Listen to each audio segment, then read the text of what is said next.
Hello guys, welcome to the channel. So our topic is apoptosis. So apoptosis क्या होता है? एक type का सेल डेथ है एक्चुअली, सेल डेथ। और मेनली सेल डेथ दो टाइप के होते हैं, एक होता है एपोप्टोसिस, दूसरा होता है नेक्रोसिस। और एक कौन सा होता है? नेक्रोसिस, जो कि डिस्कस हो चुका है, नेक्रोसिस। और अभी एपोप्टोसिस, ये दो मेन पाथवे होता है सेल डेथ का। अभी डिफरेंस जानना है, पहले एपोप्टोसिस का कुछ इंट्रोडक्शन देख लेते हैं, उसके बाद इसका डिफरेंस भी पता लगाएंगे कि क्या फ़र्क होता है दोनों टाइप के सेल डेथ में। तो एक्चुअली एपोप्टोसिस होता है एक जेनेटिकली प्रोग्राम्ड सेल डेथ बोला जाता है इसे। जेनेटिकली मतलब वो जो सेल का जो न्यूक्लियस है, न्यूक्लियस में जो जीन्स रहते हैं वहाँ से सिग्नल आता है। तो सेल का डेथ का जो सिग्नल होता है वो सेल के न्यूक्लियस या फिर जेनेटिक्स से आता है, जीन से आता है, ठीक है। तो जेनेटिकली इसीलिए जेनेटिकली प्रोग्राम्ड सेल डेथ होता है। ये एक टाइप का सुइसाइडल सेल डेथ है। सुइसाइडल डेथ मतलब सुइसाइडल मैकेनिज्म, वो सेल खुद का ही डिस्ट्रॉय करता है अपनी सिग्नल से। और यहाँ पे एक सिंगल सेल डेथ हो सकता है। एपोप्टोसिस में जो मैकेनिज्म है वो एक सेल के लिए, सिंगल सेल के लिए होता है। लेकिन इन कॉन्ट्रास्ट जो हम देखें कि सेल डेथ जो होता था नेक्रोसिस में, वहाँ पे एक टाइप का एक्सीडेंटल था। और एक्सीडेंटल में यहाँ पे कोई एक इंजुरियस स्टिमुलाई आ रहा था। इंजुरियस स्टिमुलाई वो सारे के सारे सेल को इफेक्ट कर रहा था। वो सारे के सारे सेल एक ही साथ डेथ हो रहा था सारे सेल का। मोर देन वन सेल होता था वहाँ पे। सो ये फ़र्क है नेक्रोसिस से। एक सिंगल सेल डेथ है यहाँ पे, वहाँ पे मल्टीपल सेल होता था। और ये एपोप्टोसिस एक स्पेशल मैकेनिज्म है जो सेल का जो बॉडी में जो अनवांटेड सेल होता है उसको एलिमिनेट करने का। मान लो कोई काम के लिए बहुत सारे सेल्स को मतलब डिप्लॉय कर दिया गया है, ठीक है। ये अपना फिजियोलॉजिकल काम मान लो यहाँ पे कर रहा है, कोई एक ब्लड वेसल में इंजरी था वहाँ पे रिपेयर करने के लिए, फिर कोई भी काम कर लिए। ये सारे सेल्स जो इन्वॉल्व था बॉडी में, जो फिजियोलॉजिकल फंक्शंस के हिसाब से ये प्रोड्यूस हुआ और इसको इन्वॉल्व कर दिया गया ये काम के लिए।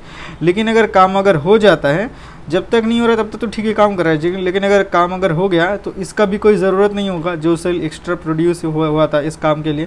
तो इसको अगर डेथ होने के लिए इसका जो मैकेनिज्म होता है वो होता है एपोप्टोसिस। एपोप्टोसिस से ये सारे सेल खुद ही से वो मर जाते हैं।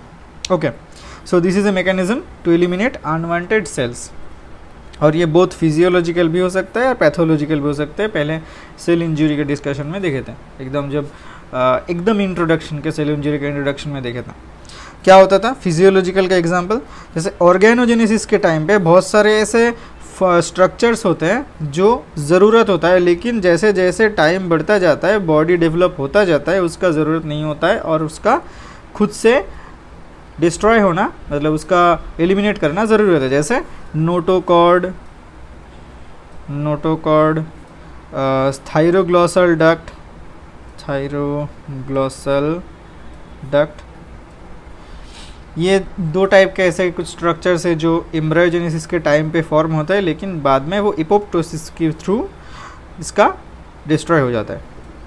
दूसरा होता है क्या? Involution of hormone dependent tissue upon hormone withdrawal, जैसे एंडोमेट्रियल शेडिंग ड्यूरिंग मेंस्ट्रुएशन, ठीक है। एंडोमेट्रियम जो है, जो लेयर है, सुपरफिशियल लेयर होता है और डीप लेयर होता है। इसका एंडोमेट्रियम का एक होता है सुपरफिशियल यूटेरस में, ठीक है, सुपरफिशियल और डीप लेयर। जो सुपरफिशियल है ये वाला हार्मोन की वजह से बढ़ता या फिर घटता रहता है। तो वहाँ पे अगर हार्मोन्स का इफेक्ट रहेगा, यहाँ पे हार्मोन्स मतलब इस्ट्रोजन, ठीक है, इस्ट्रोजन की वजह से इसका ग्रोथ होता है। अगर इस्ट्रोजन नहीं होता है तो इसका ग्रोथ भी रुक जाता है। तब क्या होता है? हार्मोन का सिग्नल नहीं है तो उसका शेडिंग हो जाता है, जो मेंस्ट्रुएशन के हिसाब से रूप में वो बाहर निकल जाता है, मतलब वो ब्लीडिंग हो जाती है, ब्लीडिंग के थ्रू। और चौथा है death of self reactive lymphocyte. जो सारे लिम्फोसाइट, वही एक सेम ही जैसा ये एग्जांपल है, जो सारे लिम्फोसाइट बॉडी में कोई डिफेंस मैकेनिज्म मतलब कोई काम कर चुका है, उसको अगर एलिमिनेट करना होता है तो वो मतलब उस सेल्फ रिएक्टिव स्टेज में, मतलब वो सेल लिम्फोसाइट अगर बॉडी को फर्दर नॉर्मल सेल को डैमेज ना करे, इसलिए उसको डिस्ट्रॉय होना ज़रूरी है, क्योंकि अगर रहेगा तो डैमेज करता रहेगा। तो इसलिए इसका डिस्ट्रक्शन होता है एपोप्टोसिस के थ्रू। ल्यूकोसाइट मतलब लिम्फोसाइट, एक्चुअली लिम्फोसाइट भी एक ल्यूकोसाइट होता है। और फिफ्थ होता है सेल्फ जो सारे सेल्स मतलब अपना पर्पस कंप्लीट कर चुका है, वैसे ही सेम ही जैसा है ये जो पर्पस कंप्लीट कर चुका है, ये सारा सेल जो सारे सेल पर्पस कंप्लीट कर चुका है, जो फिजियोलॉजिकल काम के लिए अप्लाइड था और इन्वॉल्व था, तो उसको डेथ अगर करना है तो वो होता है एपोप्टोसिस के थ्रू। ये होता है फिजियोलॉजिकल। अभी आते हैं पैथोलॉजिकल मतलब फॉर्म में। नेक्रोसिस हो गया, अभी एपोप्टोसिस चल रहा है।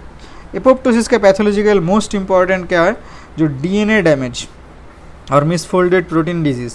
मिसफोल्डेड प्रोटीन डिजीज़ पढ़े थे हम ईयर स्ट्रेस में, ईयर स्ट्रेस नाम का एक वीडियो है, वहाँ पे देखे थे कि मिसफोल्डेड प्रोटीन्स मतलब प्रोटीन्स का जो फोल्डिंग होना बहुत ज़रूरी है।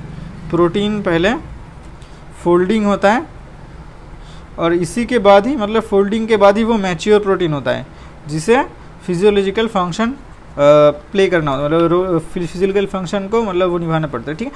लेकिन अगर जो प्रोटीन्स जो है वो अगर प्रॉपरली फोल्डेड नहीं होता है, अगर ये प्रॉपरली फोल्डेड नहीं होता है तो उससे बोला जाता है मिसफोल्डेड प्रोटीन, और ये टॉक्सिक होता है क्योंकि ये मैच्योर है, ये टॉक्सिक होता है। तो इसका डेथ होना बहुत ज़रूरी है, मतलब ये मिसफोल्डेड प्रोटीन का डिग्रेडेशन, डेथ नहीं डिग्रेडेशन ज़रूरी है। जो कौन से पाथवे में होता है, यूबिक्विटिन प्रोटियासोम पाथवे में होता है, प्रोटियासोम में इसका डिग्रेडेशन होता है। लेकिन अगर इसका डिग्रेडेशन नहीं हो रहा है तो क्या होगा, मिसफोल्डेड प्रोटीन क्या होगा, एक्यूमुलेट हो जाएगा सेल के अंदर, एक्यूमुलेट हो जाएगा। और अगर सेल के अंदर ही एक्यूमुलेट होता है तो वो सेल टॉक्सिक प्रोटीन से भरा हुआ है, तो उस सेल का डेथ होना ज़रूरी है। वो डेथ होता है एपोप्टोसिस के थ्रू, ठीक है। मिसफोल्डेड प्रोटीन डिजीज़ जैसे अल्जाइमर डिजीज़ होता है, अल्जाइमर डिजीज़, ओके। ऐसे बहुत सारे जैसे फैमिलियल हाइपर कोलेस्टेरोलेमिया होता है, वो भी होता है ऐसा। मतलब अल्जाइमर डिजीज़ बहुत इंपॉर्टेंट टर्म है, मतलब नाम है मिसफोल्डेड प्रोटीन डिजीज़ में। तीसरा क्या है, काउंसिलमेंट बॉडीज़। ये ऐसा है कुछ एपोप्टोटिक बॉडीज़, मतलब कुछ ऐसे बॉडीज़ होते हैं, स्ट्रक्चर्स होते हैं जो कि हेपेटाइटिस बी पॉजिटिव इंडिविजुअल्स में देखा जाता है। जो सारे इंडिविजुअल्स हेपेटाइटिस बी पॉजिटिव होते हैं उसमें उसके लीवर में ये काउंसिलमेंट बॉडीज़ फॉर्म होते हैं, काउंसिलमेंट बॉडीज़ जो कैरेक्टरिस्टिक होता है हेपेटाइटिस बी में, ठीक है, जो कि एक एपोप्टोसिस के वजह से होता है, फॉर्म होता है उसको। तो ये था एग्जाम्पल्स फिजियोलॉजिकल और पैथोलॉजिकल। और कुछ मॉर्फोलॉजिकल फीचर्स जानना है अभी, मतलब माइक्रोस्कोपिकली अगर हम देखेंगे तो मॉर्फोलॉजिकल फीचर्स मतलब क्या है, माइक्रोस्कोपिक, लाइट माइक्रोस्कोपिक फीचर्स है ये। लाइट माइक्रोस्कोपी में अगर देखेंगे तो क्या क्या फीचर्स देखते हैं एपोप्टोटिक, मतलब जहाँ पे एपोप्टोसिस हो रहा है तो उस सेल में। सेल साइज क्या होगा, श्रिंकेज हो जाएगा। देखो सेल साइज वो छोटा हो जाएगा, ये सबसे पहला अर्लीस्ट वो घटना है। और देखो सबसे इम्पॉर्टेंट घटना क्या है यहाँ पे, जो पेरिफेरल क्रोमैटिन कॉन्डेंसेशन।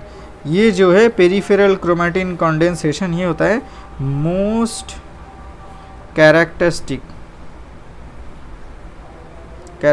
फीचर होता है, मोस्ट कैरेक्टरिस्टिक फीचर ऑफ हमारा एपोप्टोसिस का होता है पेरिफेरल क्रोमैटिन का कॉन्डेंसेशन होना। और अर्लीस्ट क्या होगा, सेल का साइज छोटा हो जाएगा। इन कॉन्ट्रास्ट नेक्रोसिस में क्या होता था, नेक्रोसिस में वो सेलुलर स्वेलिंग हो जाता था, ओके। सेलुलर स्वेलिंग, वो मेम्ब्रेन का सेल मेम्ब्रेन इफेक्ट होता था। सेल मेम्ब्रेन इफेक्ट होने के बाद उसका परमेबिलिटी चेंज होने के बाद सेलुलर स्वेलिंग होता है, सेल इंजरी का बेसिक मैकेनिज्म में आता है। तो वो होता था एपोप्टोसिस। ये एपोप्टोसिस में नहीं होता है। एपोप्टोसिस में क्या होता है, वो सेल साइज को श्रिंकेज, छोटा हो जाता है। और इसके बाद क्या होता है, ये देखो दूसरा important feature, plasma membrane intact रहता है यहाँ पे। तो प्लाज्मा मेम्ब्रेन में कोई डिस्टर्बेंस नहीं होता यहाँ पे एपोप्टोसिस में। इन कॉन्ट्रास्ट नेक्रोसिस, पहले प्लाज्मा मेम्ब्रेन डैमेज होगा, उसके बाद परमेबिलिटी चेंज हो जाएगा, बहुत सारे कैल्शियम अंदर आ जाएगा, कैल्शियम अंदर आ जाने के बाद बहुत सारे एंजाइम्स एक्टिवेट होगा। ऐसे बहुत सारे धीरे धीरे ऐसे स्टेप्स हैं जो जिसके वजह से नेक्रोसिस होता है, ठीक है। और चौथा है सेल मेम्ब्रेन ब्लेब्स। ये कैसे फॉर्म होता है, देखो ये जो सेल्स है जो साइज में छोटा हो गया, अभी ये जो पेरिफेरल एरिया जो है, ये कुछ एरिया ऐसे करके, कुछ एरिया मतलब ऐसे एक छोटा ये पार्ट करके ये श्रिंक होता रहेगा, छोटा बॉडीज़ फॉर्म करके। ऐसा ये जो छोटा एरिया है ये सारे अलग हो करके ऐसे बॉडीज़ फॉर्म करेगा।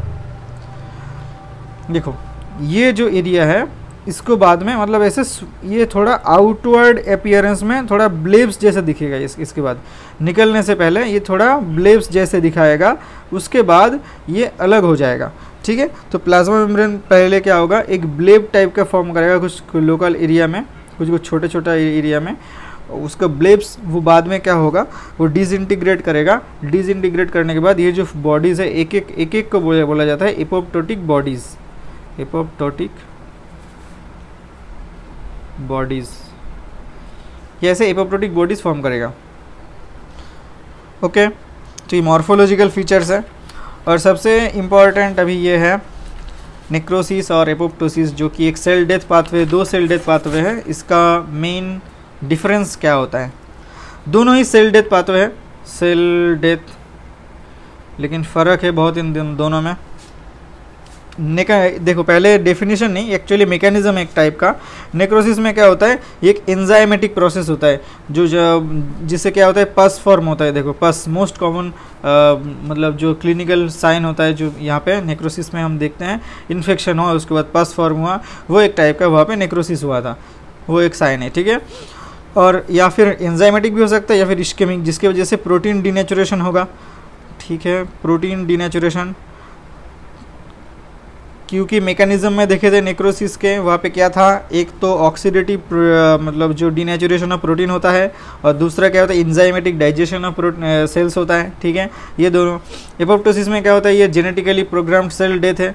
सेल का जो न्यूक्लियस है वो एक जेनेटिक सिग्नल सेंड करेगा सेल को डेथ होने का, सेल डेथ का एक सिग्नल देगा, उसके बाद ही जा करके वो सेल का डेथ होगा, एपोप्टोसिस। ठीक है, और मैकेनिज्म क्या है, पैसिव और एक्टिव, क्योंकि इंजरी बाहर से होता है। यहाँ पे इंजरी होने के बाद सेल थोड़ा खुद से रिकवर करने की कोशिश करता है, लेकिन नहीं हो पाता है तो सेल डेथ हो जाता है। लेकिन यहाँ पे मतलब सेल कोशिश करता है कि वो ठीक हो, लेकिन एपोप्टोसिस में क्या होता है, सेल खुद ही से ही, ये एक्टिव है, सेल खुद ही से ही सिग्नल दे देता है, न्यूक्लियस खुद ही से देता है कि तुम मर जाओ।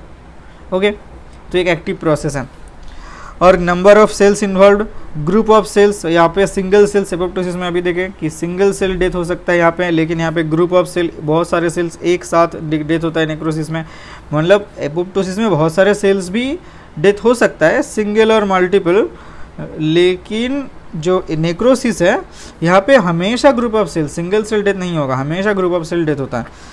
और टाइप ऑफ डेथ क्या होता है, ये ऑलवेज पैथोलॉजिकल है, फिजियोलॉजिकल नहीं होता है नेक्रोसिस, लेकिन एपोप्टोसिस बहुत pathological and physiological.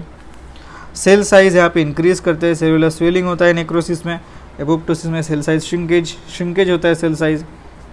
Cell membrane क्या होता है, यहाँ पे इफेक्ट होता है, ऑब्वियसली इफेक्ट होता है, लेकिन यहाँ पे इंटैक्ट रहता है एपोप्टोसिस में सेल मेम्ब्रेन इंटैक्ट। क्योंकि देखो सेल मेम्ब्रेन इंटैक्ट रहता है, तो अगर सेल मेम्ब्रेन इंटैक्ट रहेगा, जो अंदर का जो कंटेंट है ये बाहर नहीं निकलेगा। तो अगर बाहर नहीं निकलेगा तो क्या होगा, अगर बाहर निकलता तो क्या होता, वो सारे फॉरेन बॉडीज़ होता है बाहर एक्स्ट्रा सेलुलर साइट में, ये इसको सेल का जो इंटरसेलुलर कंटेंट है नहीं रहना चाहिए था, तो उसको एलिमिनेट करने के लिए सेल का मतलब बॉडी का जो रिस्पॉन्स होता है उसे बोलते हैं हम इन्फ्लामेशन। ठीक है, उसे बोलते हैं इन्फ्लामेशन। तो कंटेंट अगर लीक करेगा तो इन्फ्लामेशन होगा। कंटेंट कहाँ लीक करेगा, जहाँ पे सेल मेम्ब्रेन अफेक्ट हुआ है, तो सेल मेम्ब्रेन अफेक्ट होता है नेक्रोसिस में, तो वहाँ पे इन्फ्लामेशन प्रेजेंट होगा और यहाँ पे एब्सेंट होगा। ठीक है, क्योंकि इन्फ्लामेशन नहीं होगी, क्यों नहीं होगा, क्योंकि सेल मेम्ब्रेन इंटैक्ट रहता है, कोई इफेक्ट ही नहीं होता। ओके, अभी मार्कर मतलब कुछ ऐसे सर्टेन मॉलिक्यूल्स या फिर लाइगेंड या फिर डाई होते हैं जिसके थ्रू हम पता लगा सकते हैं कि कहाँ पे नेक्रोसिस हो रहा है या फिर एपोप्टोसिस हो रहा है।